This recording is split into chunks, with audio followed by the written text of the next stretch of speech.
Kotkassa alkuhämmennyksen jälkeen voimakkaasti. Markkanen, Lähdetniemi, Markkanen ja NMKY johtaa 2 pistettä. Ja nyt Namikan paras pistemies Mikko Tanner itse läpi. Namika johti ensimmäisellä jaksolla parhaimmillaan 6 pistettä. Mutta sitten tulee kotijoukkueen eilen hyvin pidetty Bob Steps. Black Velvet Steps katkoo, ryöstää takaisin Tannerilta ja ajaa itse upea donkki seurauksena. Ja taas Steps, joka panauttaa 3. ensimmäisen jakson lopuksi. Kotka johtaa 46-42. Toisen jakson alussa kotkalaiset karkasivatkin tavoittamattomaan johtoon, joka parhaimmillaan oli 20 pistettä. Ottelun sankari oli Steps.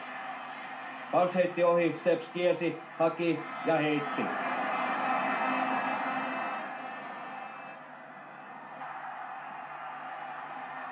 Marttila. Steps näkee Tuomalan ja tilanne 82-64.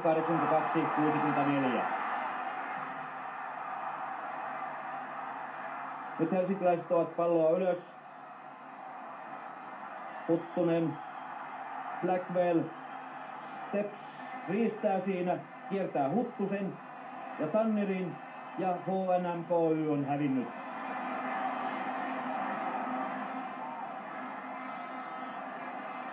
Tätä miestä helsinkiläiset eivät saaneet pisteihinsä. Miehen 31 pistettä auttoivat kotkalaisia niin, että mestaruus ei ratkennut vieläkään. Kotka voitti 94-79.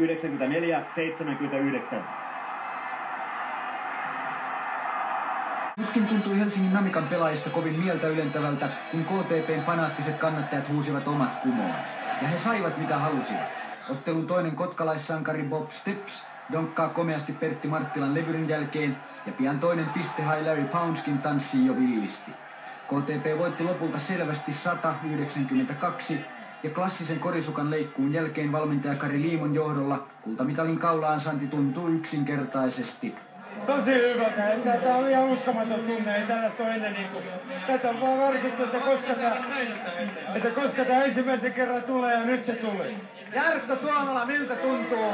Uskomaton. Mahtavalta. Ei mitään muuta. Ei voi sanoa.